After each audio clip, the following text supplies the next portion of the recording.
Good morning, everyone, and I want to thank you for being here this morning.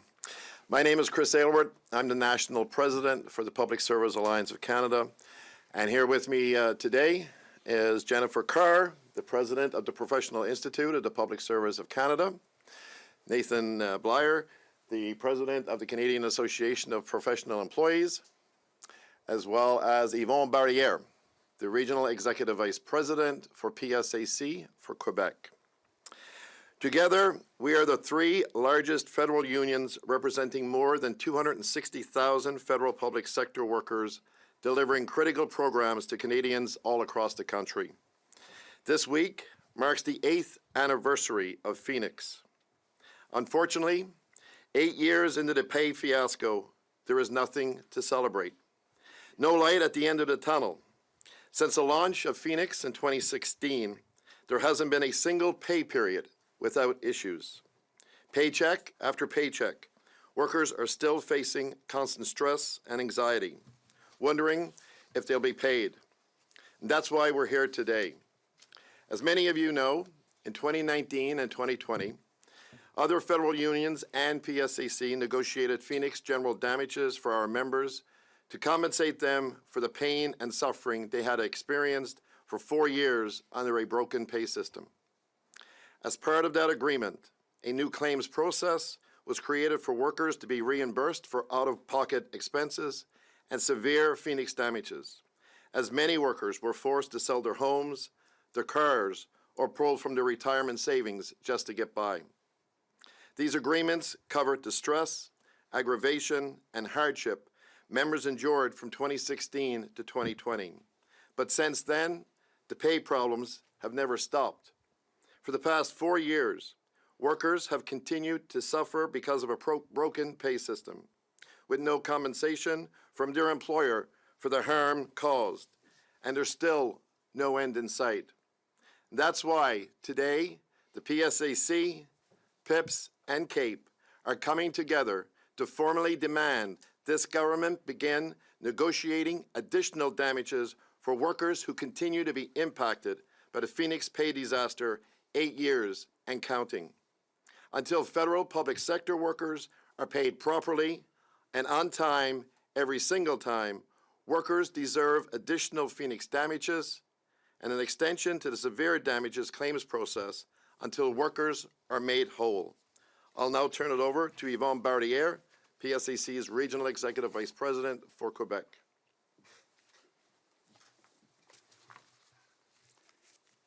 Merci, Chris. Bien, bonjour tout le monde, mais merci de vous être déplacés aujourd'hui pour cet triste anniversaire de Phoenix.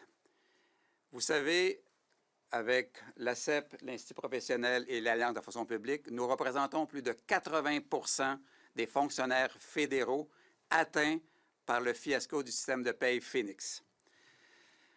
Ça fait 8 ans que les fonctionnaires fédéraux, à chaque paye, se demandent s'ils vont avoir une paye qui va avoir des erreurs, que ce soit un trop payé, que ce soit des problèmes de primes, ou tout simplement avec aucune paye.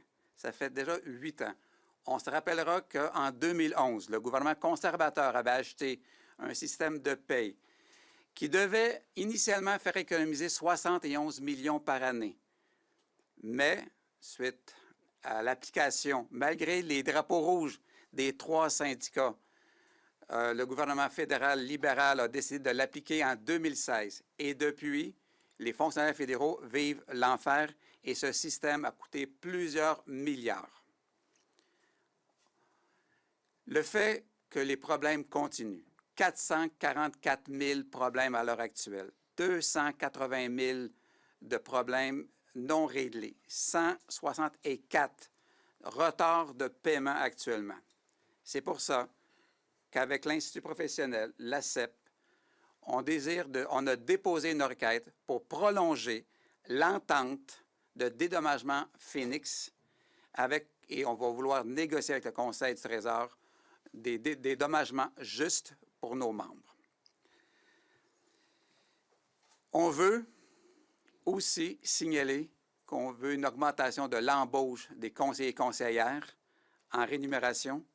On veut avoir enfin une enquête nationale sur les déboires du système de paye Phoenix et on veut au plus rapidement avoir un nouveau système pour empêcher que nos fonctionnaires fédéraux soient à chaque paye stressés et ou anxieux. Merci. J'ai le plaisir de vous présenter de l'Institut professionnel Jennifer Carr. Merci. Thank you. Good morning, everybody. My name is Jennifer Carr, and I'm the proud president of the Professional Institute of the Public Service of Canada. Stand before you representing 72,000 members at the federal level who have endured almost a decade of hardship due to the Phoenix pay system disaster. 8 ans y sont écoulés depuis le lancement de Phoenix et pourtant la douleur et la frustration de nos membres persistent sans relâche. Malgré les promesses et les solutions d'espérer chèque de paie après chèque de paie.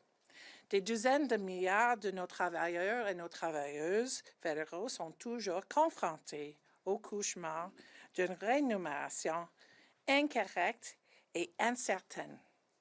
Enough is enough. Our members have reached a breaking point, and it's time for real solutions. We demand immediate action from this government. We call on Treasury Board to negotiate ongoing damages for workers who have been affected by Phoenix until they receive proper and timely pay every time. These agreements reached in 2019 and 2020 are not enough. Our members deserve fair compensation for the pain and suffering inflicted by this broken system. The government must also prioritize hiring more compensation advisors to stabilize the current pay system and tackle the ballooning backlog of pay issues. It's unacceptable that our members are left in limbo, waiting months, even years, for resolution. Furthermore, we demand a fairer approach to the recovery of overpayment errors. Our workers are victims of a flawed system and should not be subjected to coercive recovery methods that leave them distressed or in debt. And lastly, any future pay system must prioritize accuracy, transparency, and accountability. We cannot afford a repeat of the mistakes of Phoenix. The government must ensure that data integrity is paramount and invest in public service workers who understand the intricacies of the system. The time for rhetoric and broken promises and half measures is over. Our members deserve better. Paychecks that they can trust, fair compensation for past grievances, and a commitment to accountability from our government.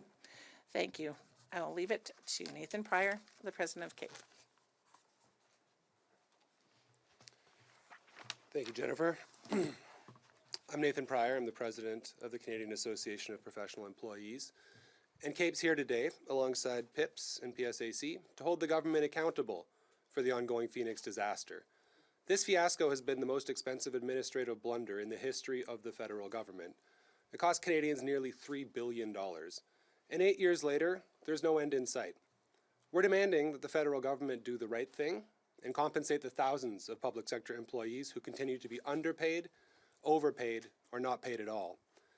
Et je passe au français.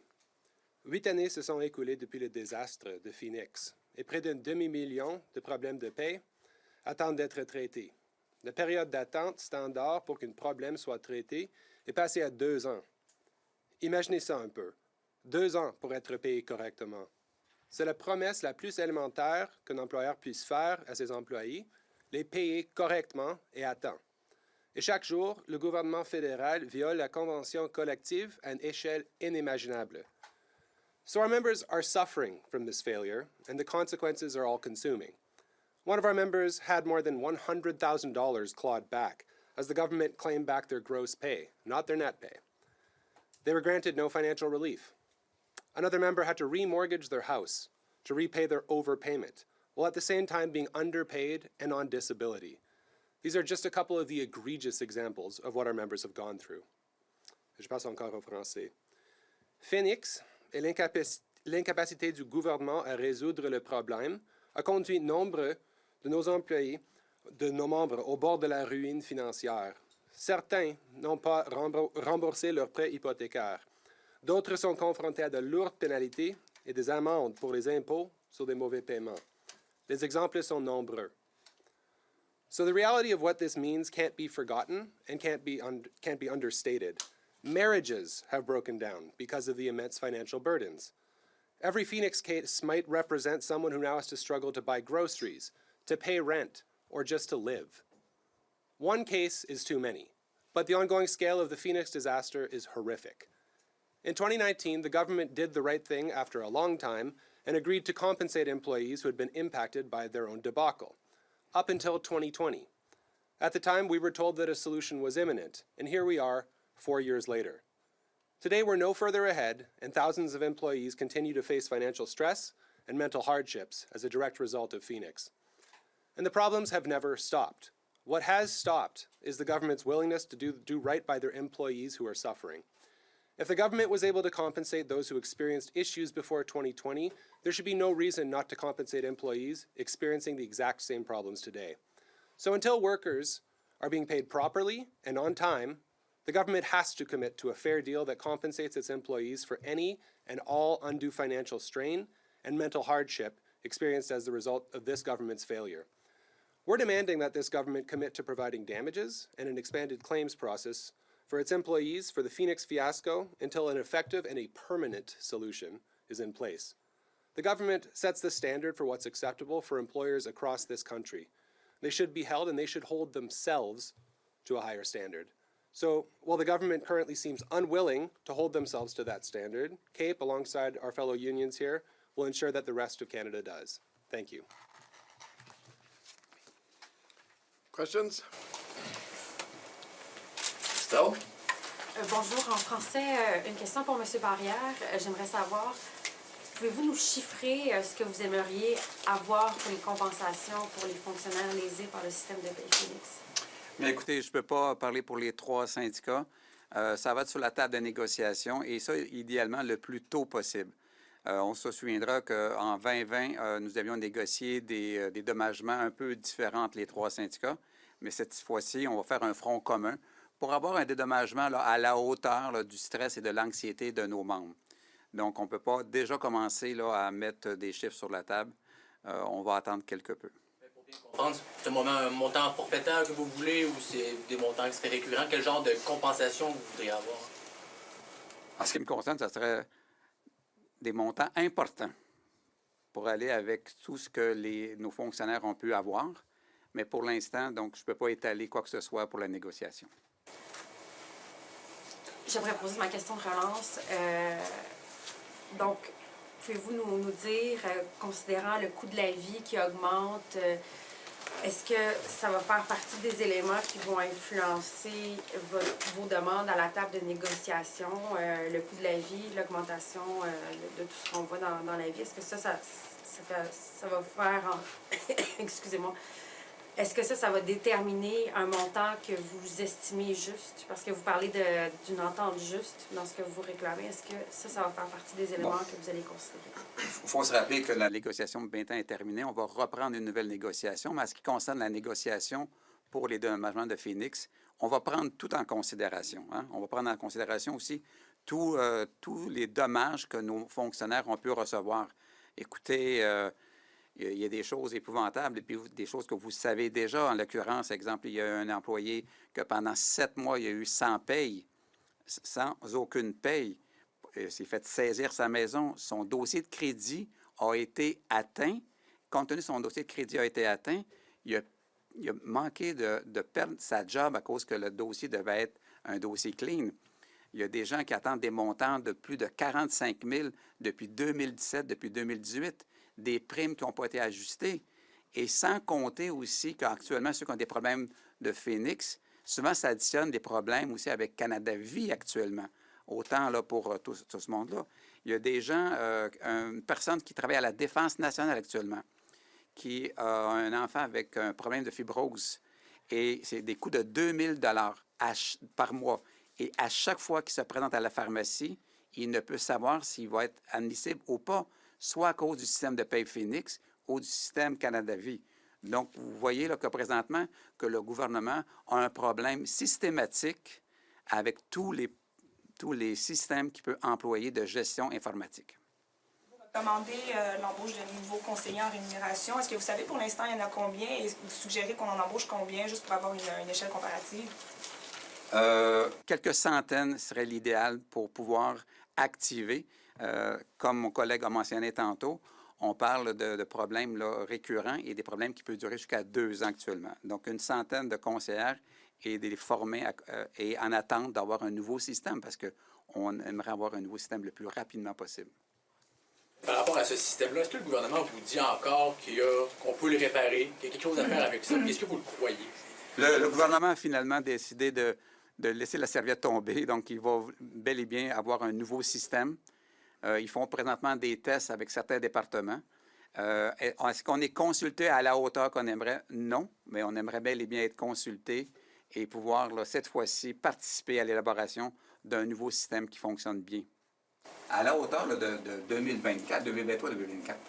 Can you please repeat in English what you'd like to see in terms of damages as well as hiring for pay advisors? Yeah, so go ahead. As far as the damages are concerned, I mean, it'll be up to each federal bargaining agent to sit down with the employer to determine what that looks like. We just want to get to the table to start those negotiations. Jennifer? Yeah, I think one of the things that is important to know is that, you know, the old agreement goes up to 20 and 20. When it was put in place, we thought that we would have compensation for those people who were severely affected. You have the examples of people losing their house or their job or their marriages. These are true stories. 80% of those claims for severe damages have been denied. That's a lot of, you know, inaction by the government, not realizing the full true effects of Phoenix, you know, and when it comes to numbers, like, it's not numbers, it's reality that, you know, some people have consistent mispays or wrong pays. How do you put a number on that? We need to have you know, discussions with the reality that you have affected somebody's life severely and profoundly, and what amount is that? They have never come to the table and put those on the table. So I akin it to the military sexual trauma. You know, at least when you went through that process, you knew if you filled out A, B, or C, the amounts that you would have or receive were upfront and clear. The government has always hidden the amounts that they think is for compensation, and we want to have that clarity for our members to know that, you know, it's worth the additional stress to go through this lengthy process to get recoveries, and then be told that you're not eligible even though you've suffered. So I think we really have to sit down with Treasury Board individually and press and show this data. So. Well, I'm wondering if you can kind of explain, it was touched upon, about how this double whammy of Phoenix and Canada Life is impacting public servants, and specifically what are all of you doing to kind of support your members during this time until they... Yeah, so from my perspective, it's just a constant disrespect for federal public servants, right? Like, we have the Phoenix fiasco, and we are told, and we bring things to light at the earliest possible moment, and we are waiting and waiting for them to come to the table to help us with fixes. It's the Canada Life, the latest in the data breaches with the MSH, have severely affected a population that was already severely affected by poor planning on the government's part, not involving the unions, you know, and having our say at the table, and things come to light. One of the things is that MSH only had 16 employees at the very beginning to service all international travel, including, you know, foreign service officers. That would have been something, if I would have known, I'd be screaming at the top of my lungs from the very start. So constant disrespect right now from a government that seems to, you know, not value its employees. Yeah. Kevin, when you take the government of Canada, the largest employer in the country, for 8 years they haven't paid their employees properly. And as of July 1st last year, they've completely messed up their benefits. So, you know, federal public sector workers are fed up. They've had it. 8 years of nothing but pay interruptions, and now benefits are not being paid that are eligible to be paid. I mean, members are completely, just totally frustrated, and it's totally unacceptable. And just for the second half of my question, if you're able to speak on it, I'm just wondering what you're planning to do until you're able to get back to the table and negotiate damages. What do you plan to do to support your members? To make sure that the day-to-day issues are being addressed. because that's an issue. With 440,000 cases in the backlog alone, the day-to-day issues are not being addressed because they have too many resources doing recovery of overpayments.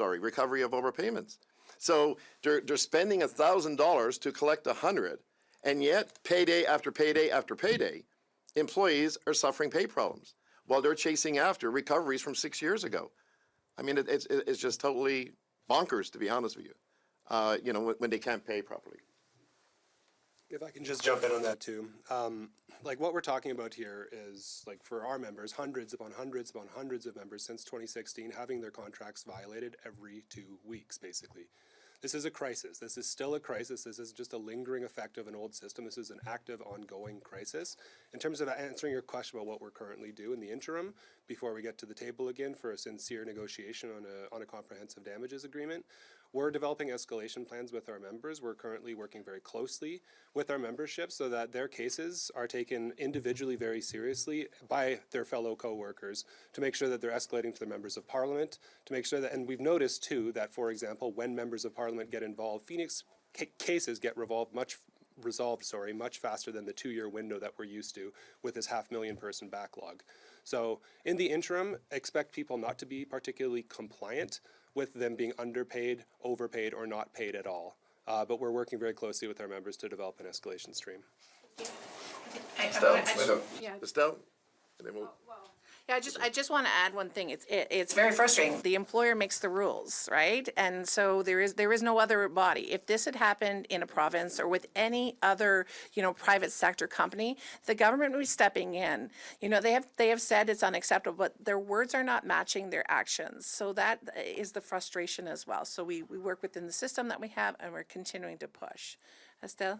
Vous avez une question? Bonjour. Oui, j'aimerais poser ma question au président de la CEP. Vas-y. J'aimerais revenir sur le escalation plan dont vous avez parlé en anglais. Pouvez-vous nous donner plus de détails, comment ça fonctionne, puis en quoi ça consiste? Puis j'ai une deuxième question. On a un nouvel exécutif national à la CEP tout à l'heure qui veut construire un organisme qui est capable de développer une échelle d'escalade sur des problèmes courants et actuels comme Phoenix et sur laquelle on peut mettre plus que des griefs pour résoudre nos problèmes.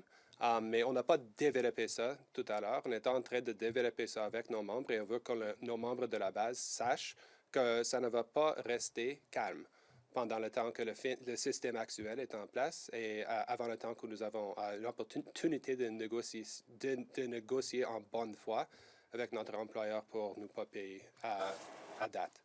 Donc, juste en sous-question à ça, est-ce que vous envisagez d'autres recours, par exemple des recours légaux pour faire respecter les droits des travailleurs qui sont lésés par Phoenix? Collectivement, les syndicats, est-ce que vous envisagez cette avenue-là? Bien, un recours légal serait un agrément de dommages compréhensif à laquelle nous pouvons appuyer à tous nos membres. Donc ça, c'est notre focus pour l'heure, mais on va dire pour le moment, jusqu'à temps que nous sommes à la table, nous sommes prêts à faire l'escalade avec les tactiques qu'on n'a pas complètement discutées tout à l'heure, mais on offre ça à nos membres que nous sommes en train d'organiser pour qu'on puisse trouver les points de pression nécessaires pour que le gouvernement revienne à la table. Concernant l'enquête nationale, quelle serait la forme souhaitée par votre groupement de syndicats? Est-ce que ça serait une enquête menée par qui? De quelle manière? Pouvez-vous nous donner les détails de ce que vous souhaiteriez avoir comme enquête nationale? Comme enquête nationale, on va discuter ça avec nos frères et nos sœurs dans les autres syndicats.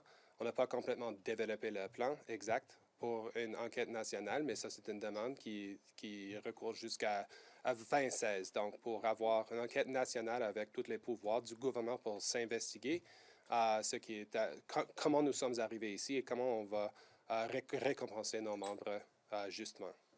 Just in English, is both the inquiry as well as the escalation, are those something that all three of your unions are working on? Yes. Or having developed? Yes. We should check to see if there's any questions online, maybe. Je veux juste ajouter que... We do the room first and then we go online. J'avais juste quelque chose à ajouter, Estelle. Écoute, les syndicats... n'est pas ici pour assurer qu'un employeur paye leurs employés à temps et correct. On est ici parce que le gouvernement ne prend pas ses responsabilités sérieusement. Les syndicats sont ici pour enforcer les règles, pour santé et sécurité, tous les autres articles de la Convention collective, mais la paie, c'est fondamental, la responsabilité de l'employeur. On est ici parce qu'on ne peut pas lâcher nos membres sans support, mais c'est vraiment le gouvernement qui a besoin à se mettre au front de problèmes pour régler ces problèmes. Juste pour ajouter la question, Isabelle, en lien avec concernant la commission, ce qu'on veut avoir comme commission d'enquête, ce n'est pas nécessairement sur les actions qu'on a actuellement, mais c'est depuis l'achat du système de paie, donc depuis 2011. On veut définitivement faire la lumière pourquoi que le gouvernement à cette époque a pu acheter et pourquoi qu'en 2016, malgré les drapeaux rouges qu'on levait, on avait déjà eu une expérience en Australie avec le ministère de la Santé qui avait acheté quelques années auparavant et que c'était aussi un fiasco total. On veut vraiment mettre en lumière. Puis quel genre? Ça va être une commission définitivement nationale, idéalement privée et indépendante, pour pas que le gouvernement puisse agir comme en double fonction dans la commission. This may have already been answered in French, and I do apologize, but is there an update that you can provide on the pilot projects for a new pay provider? I know that some departments have been working on that, and I know that it's still in the works. What can you tell me about a replacement for Phoenix at this point? Oh, for Isaiah or? Anyways. Yeah. I mean, look, 8 years into this, yes, they are talking about running tests this spring. But we are years away from seeing a new pay system. I mean, it's as simple as that. It's yes, it is complicated for sure, but we are years away from seeing a new pay system. So we're trying, and our members are trying to sort of struggle along with this broken pay system the best they can, and that includes, of course, the actual compensation advisors as well, who are trying to address these problems and these issues. So that's another ask as well. We need more compensation advisors trained, and we need incentives because they have a recruitment and retention issue as well.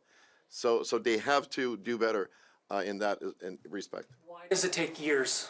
Can you expand on the timeline a little bit? Why does it necessitate?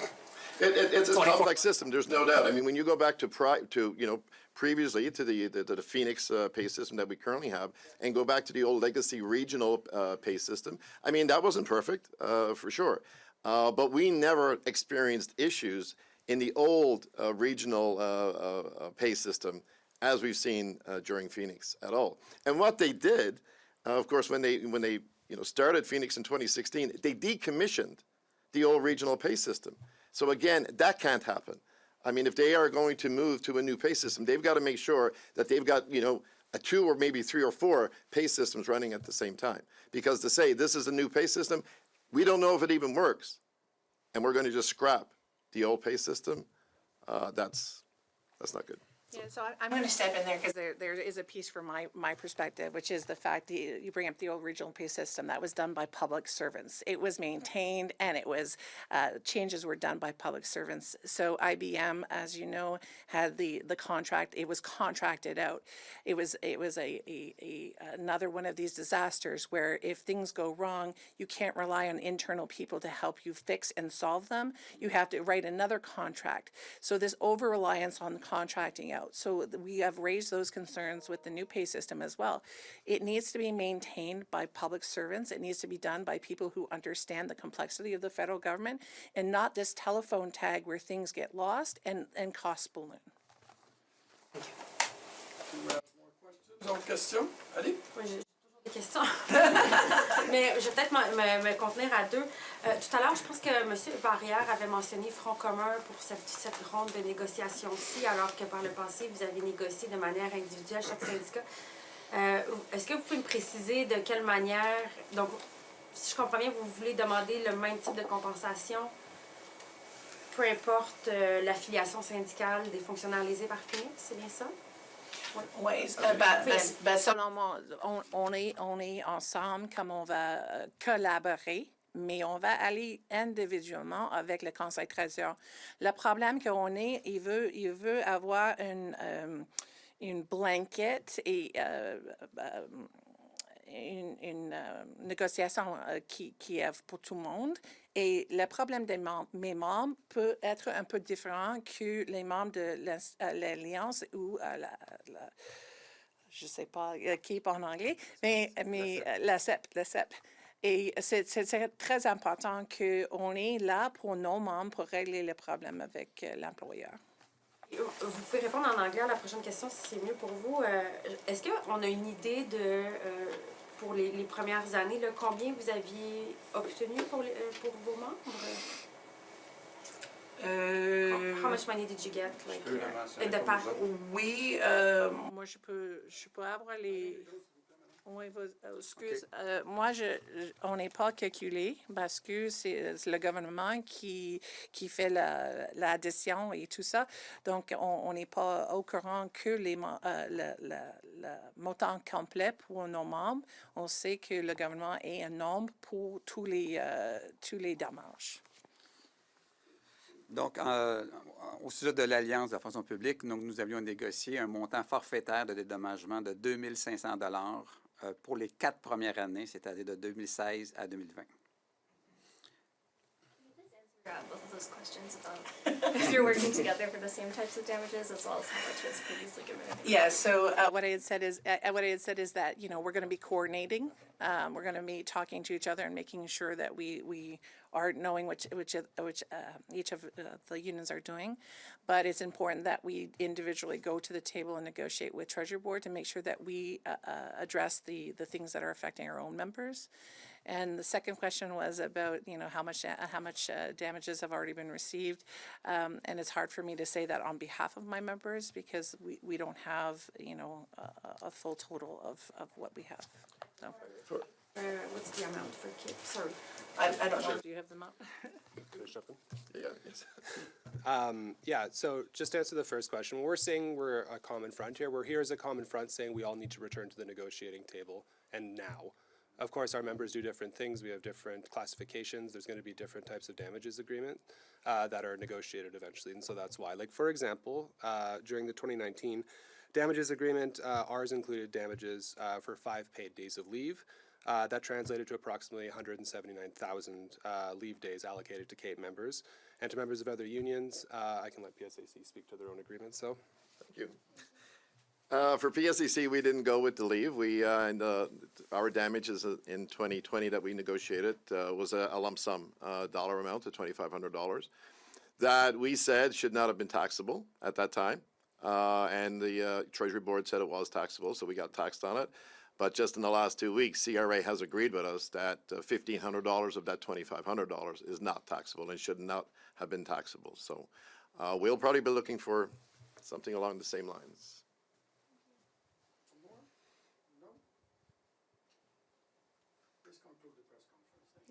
Thank you. Thank you. Merci, Jennifer. Excellent. Ouais.